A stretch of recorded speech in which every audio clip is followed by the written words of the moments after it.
Hi there, this is Trevor Pope from Pope's Broke Racing. I'm explaining what is going on with these pictures. And this is episode 1. And at the later part of this video, me and my best friend are going to go down and talk about what kind of happened. So at the beginning of these pictures of August 5th, it's just me buying the Ranger and just showing what it looked like at the beginning of it. And then when it transitions to everything else, I'll explain as I go along. So this December 15th, I got screwed here by Meineke, so I will never take anything ever again there. Because they said, yeah, we can go and wire everything for you, no problem. It will cost $2,000, and that turned into a $2,000, hey, we're never wiring anything problem. So I just started taking pictures and documenting for myself. So it started from December, and it ended in March 22nd or 30th when that happened. And it just snowballed from there like everything else. So,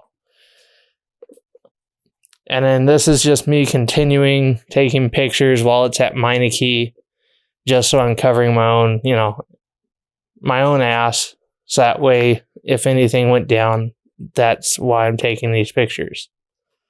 So essentially, all they did for me was drain the coolant and fill it back up, and that was it.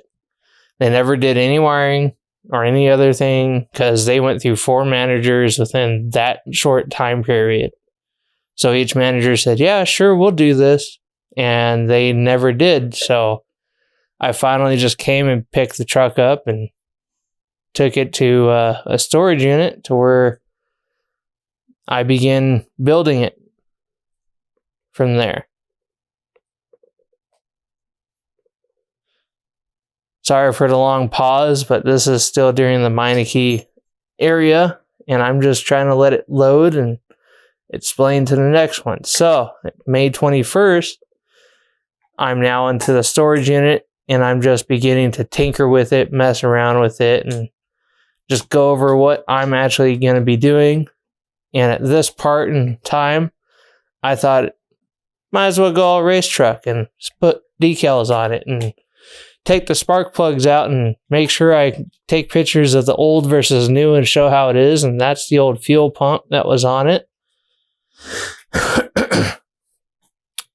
And then June 14th, I just decided to take the old lights I had off of my other off-road vehicle that I had, which was a 2500, and decided to stick them on the Ranger and go about that and put the window nets in on June 14th and see how that all fitted and properly secured and made it fasten. So that way it's race truck worthy and my arms won't go out the windows and be decapitated or whatever. So that way I'm safe. And then July 23rd, I found these sweet rims for the street for $200. I got all 4 rims. They're Western wheels made in the late 80s, early 90s, if I'm kind of correct on that. And then on August 3rd, I'm just showing what little tools I have to mess with everything. And then August 22nd, I snapped my first tool. Looked like it's a 15/16, and I think I was tightening down the lug nuts. And that's when it snapped on me. But then again, that was one of my grandfather's tools that I got. And then August 22nd, I'm just taking pictures of what I'm doing and seeing how it would look and mocking everything up with the tires in the rear end. And August 24th, I just bought these seats and these seat brackets. The brackets cost me, I think, about $200. And then the seats cost me about $1,000 for them because I bought them from actual PRP and I didn't get them at the Off-Road Expo, unfortunately. That was my stupidity there. And then August 30th, just showing me just how wide the actual truck is with the brand new tires I put on. And then later down the road, I noticed, yeah, this is going to be funny having dicks on the side of my tires. Oh, you know what? I'm not going to have those as street tires now. I'm eventually going to buy some MT tires from Nitto and put those as my street tires, and I'm going to go racing with dicks. And then September 17th, I'm swapping out the steering wheel for a camo steering wheel because you can't see a steering wheel just like that. So I figured might as well let it float. And then I brought brand new switch panels that way I can hit the water, hit the fan, and then have it all race truck like right there. September 17th, I'm just showing, hey, the dipstick tube's out and I need to put the dipstick in because I need to quit being a dipstick. And then just showing the motor and showing what it's got. It's a 5.0 out of an 87 F-150, still carbureted.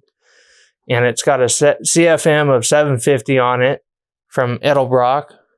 And then just taking pictures of wiring because unfortunately the wiring caught fire underneath the dash. So I started rewiring everything. And that stupid monstrosity that I just showed on September 21st, that fuse panel is what caught fire and started this all downhill. So luckily it's a very simple process to do. It's only 7 wires and I'll get that later in the video. October 27th, I'm just taking pictures of more stickers because Race Truck Life and how the fuel cell was mounted and how much of a pain it was to take it out because it was welded in there and it should have been bolted. So I had to slide it up onto the axle and then try to jimmy it through where the driveline should be while I'm jacking it up in the air to get it out. And on October 27th, I took the old instrument panel and just cut some diamond plate and mocked it up over it to put onto that to cover it up. And then December 14th, I got me a brand new Jazz fuel cell. And I bought me a quick disconnect for the steering wheel and just showing it how it looks with the steering. And then what everything it still had, the stock dash internals. And then I just put the mirror up as a mock-up for the rear view mirror. Unfortunately, that went away because it melted. And on December 14th, also, I took pictures of everything that I gutted out of the Ranger. And in January 26th, I started putting the dash together by myself. And a little bit of my buddy helping me out on that. And then just wiring it all by myself, trying to make sense of what goes where and how to do it. And this should be that, and that should be this. And now I'm just taking photos of this is how I believe it should go, which later down the road, my buddy helped me out with because I'm not an electrical genius. This is not my forte. And then on January 26th, I got the fuel cell. Brand new, shiny with a fuel pump.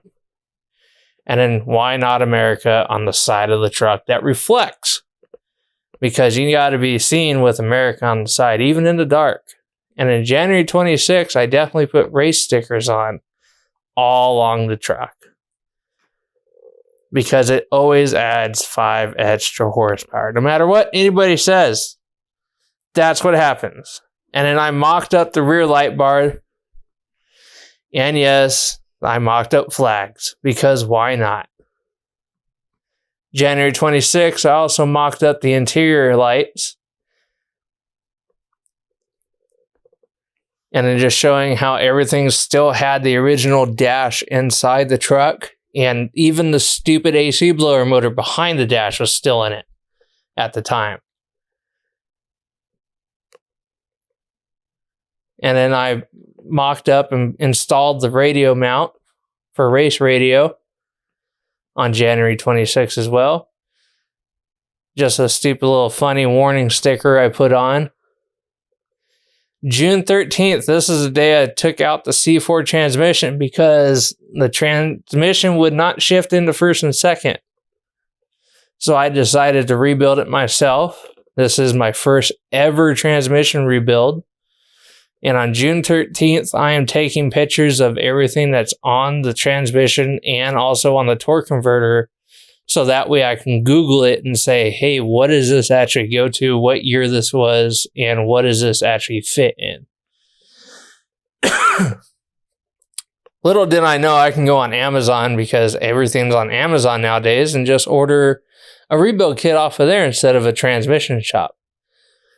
So that's when I decided on June 18th to start tearing it down and put it into the back of a Fiesta. Yes, I said it, a Ford Fiesta, and decided to take it to my other location to take it apart on June 23rd. And I started taking it apart and realized, oh, this isn't so bad. To which quickly later down the road decides to not work anymore, because first transmission, you never get it on the first try of anything unless you're just horseshoe lucky with the up your hoo-ha. Yeah, I said it, ladies and gentlemen. Unless you're that lucky, no one ever gets anything on the first try. Now I am, July 23rd, I finally got a book to help me build it back together. Putting all the pieces back together and parts and figuring it all out.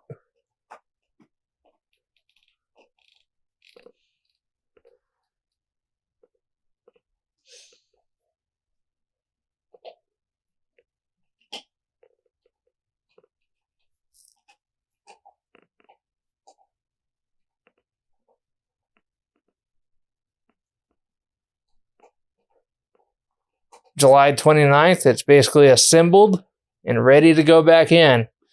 September 3rd, I got fancy dash lights, so that way I can operate all the lights that are on my Ranger. December 14th and 15th, went to sell some tires. Didn't have a pickup truck, so I figured I'd do the next best redneck thing and use my Fiesta once again as a pickup truck to prove anything and everything can become a pickup truck, even with 5 35-inch tires on top of it. And then now stacked in the garage. On February 2nd, I decided, hey, let's just do a redneck ingenuity. February 2nd, I am just taking pictures of how am I going to put this fuel cell back in. And oh, look at these pretty shocks now that I have. All nice and pretty king shocks. Those are front shocks that connect to the I-beams, coilovers, which is really surprising me. And then just spring rates and everything else on that. That's all I'm doing. February 12th, I decided I probably should rebuild the carburetor. So now I'm taking pictures of the carburetor and how it went and what it looks like before I take it off. So that way when I put it back on, it can be all slapped back together. And hopefully the correct way.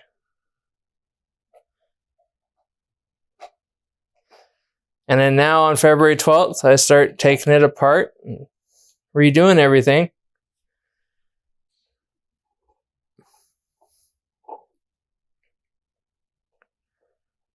Still taking pictures just to show to myself, hey, this is how it all goes back together and shiny. And on February 16th, I'm testing the left side is HID and the right side was LED, and you can tell the major difference. And February 16th, I decided to be smart and put fire extinguishers on my truck, so that way if it catches fire, since I'm in a storage unit, there's nothing to put it out. And on February 20th, I bought 6, yes, I said it, 6 black rims.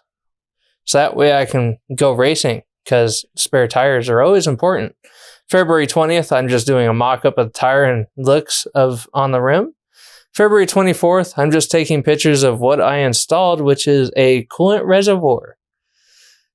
And that was very interesting to do, because this is a very tiny location for that.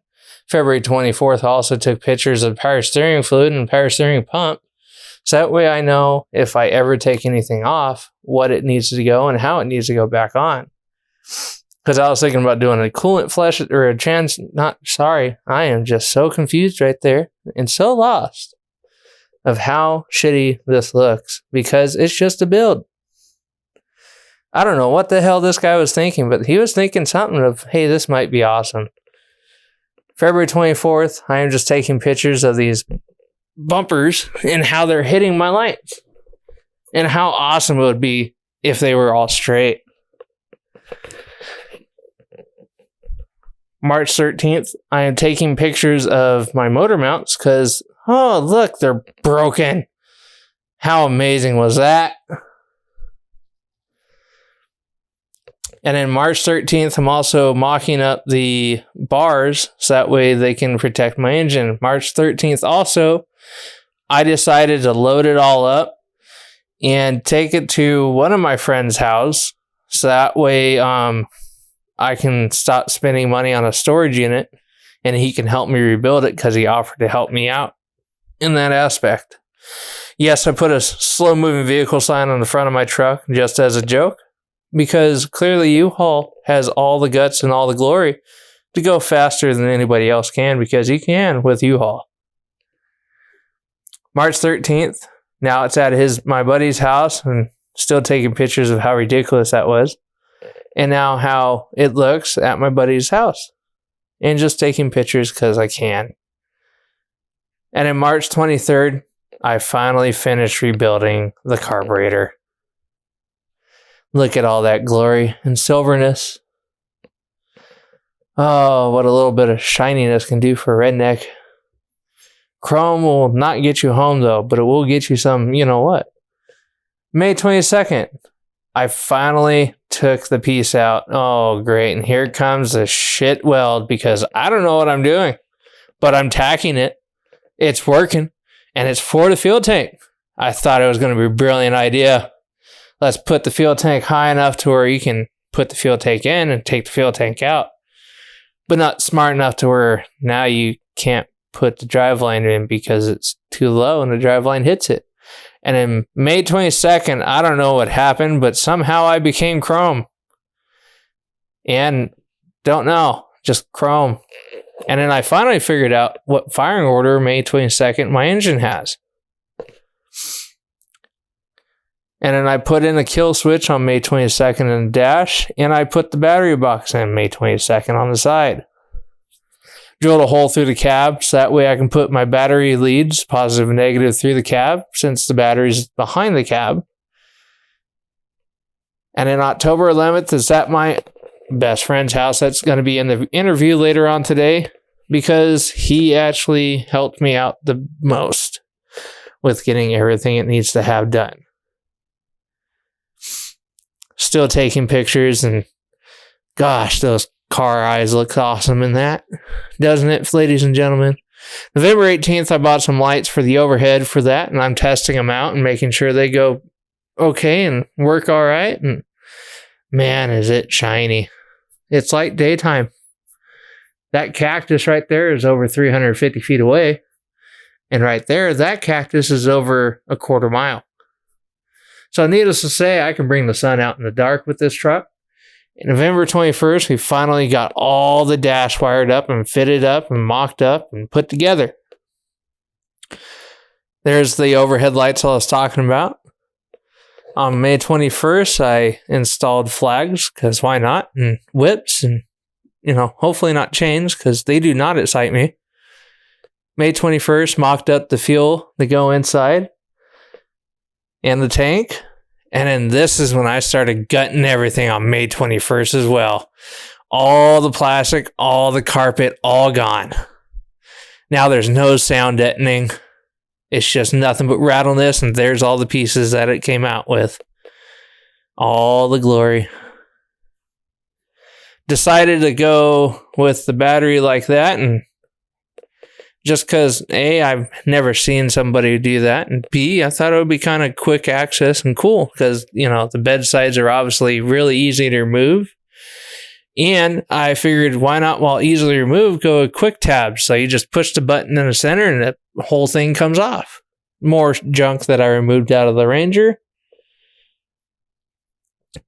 And then mocking up of the wiring for the actual quick disconnect battery, and the battery itself wires to the dash.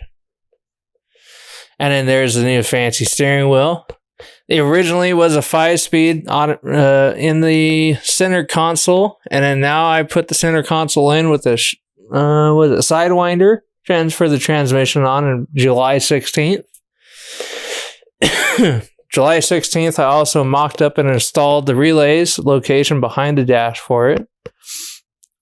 And then there's the positive and negative going through there for the battery to the actual truck itself. There's just the bed sides just laying in the grass, soaking up the sun with the brand new push buttons. So they just push in the center like I was saying earlier, and they just come off the actual unit.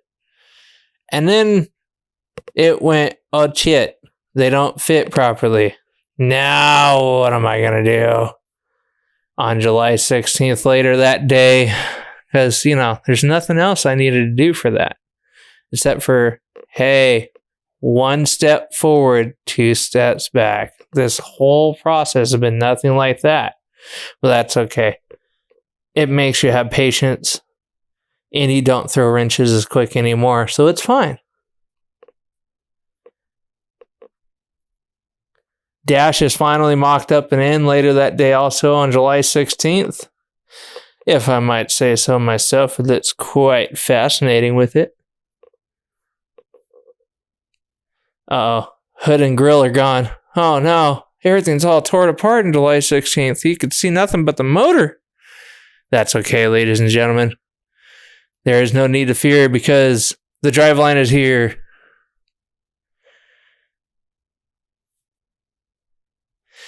So right now, we're just taking pictures of the motor and everything and just mocking everything up like I was saying on July 16th because that was a big mock-up day. And I might as well put camo covers on because if you can't see through the windshield with camo, then you can't see the whole truck at all. It's a canvas. It's fine.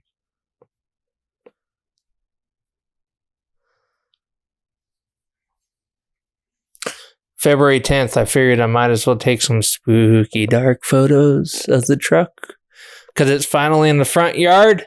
It's never seen front grass before, or any kind of grass at this point. It's just sat in the back, usually neglected. And November 12th, here we go. It is finally at my house, ladies and gentlemen. Finally at my house in Arizona. It's no longer in California. It's right where it belongs. And if you stuck around this far, I am so thankful and happy that you have joined me. Just wait till me and my best friend decide to go and talk about an interview about this truck. Bet you it'll be the best interview you ever hear. Because clearly you can tell I'm not one of the smartest people, but I am one of the funniest people because I just joke around a lot. So thank you for tuning in and helping out. Hope you hit that like button. Thanks again for looking at Post-Stroke Racing. Until next time. So I guess we're going to begin this episode of how my best friend here helped me out with this truck. So, my name is Trevor Pope, Tegan Schaefer, Post-Stroke Racing. Here we go. At it again. Just another day, California. Finally heading home with this piece of shit. Because we're getting it. We're getting it there. For 5 years. Piece of it, yeah. Yeah. So, I first bought this in 2018 out in Blythe. Barely even ran. Timing was all bad. And then he said, yeah, I'll help you out. You need somebody to hang out with. You seem kind of lonely. Right. So, yeah. Bad decision. Yeah. Got it down here from the desert and started tinkering with it to find out, yep, it's out of time, retimed it. Got some wires ran through it and double checked everything else. Got it running and idling and runs pretty good. It's a good strong 302 out of a F-150. Yep, F-150, 87. So then we went to try and get to the next step of driving it to find out that that C4 transmission did no one good. There's something wrong with that one. So quickly became 4 neutrals instead of 3 drive. So yeah, go ahead and there was that one. Advised another plan of what do you do with that? And I guess you want to drive this on the street. Somewhat, yeah. That would be nice. So something with an overdrive would be nice. Yeah. Okay. So hey, you got a F-150 motor. Let's go for an F-150 transmission. Like, all right. So what'd you end up getting the transmission out of? So he convinced me that A, there is overdrive, and B, it's probably going to be the best solution. So especially with like 456 gearing in the back there, like it's going to be a little bit of a screamer. Yeah. So I went with Ford AOD, and that was pretty cool to find out. Hey, it's a 3-speed, but it's got overdrive. So that was pretty interesting to figure that one out. Right. So now you're in the middle of finishing up your overdrive swap. Yep. Transmission's in the truck. It is completely in the truck. We finished that up yesterday. Yeah. So it's got the correct space indexing plate, flywheel, torque converters ready to starter go. bolt, everything. Starters bolted up. Yep. So cross member's in. Cross member is in. So now we just need to figure out your shift linkage, your cooler lines, and your kick down. Yep. And then the drive shaft. Yep. That's basically it. No run and drive. And hey, here we go. Be doing your redneck shenanigans in no time. Yeah. Your neighbors are gonna hate you, but hey, you're gonna have this cheesy smile across your face like, all the time, blasted. You know. Yeah. So I'm excited for you. It's goddamn time. But I think it'll be good for you. You get to come home, spend some time with it, and understand what projects really are about. Oh yeah. 2 steps forward to 5 steps backwards. Yeah. That's the whole thing with me that I've learned. It definitely has taught me patience. But hey, at least you're not pulling it with a Fiesta. Yeah, that would have been a bad choice if I pulled it from a Fiesta. But it's a good thing we got an F-150. The tow pig looks like it's ready for the job.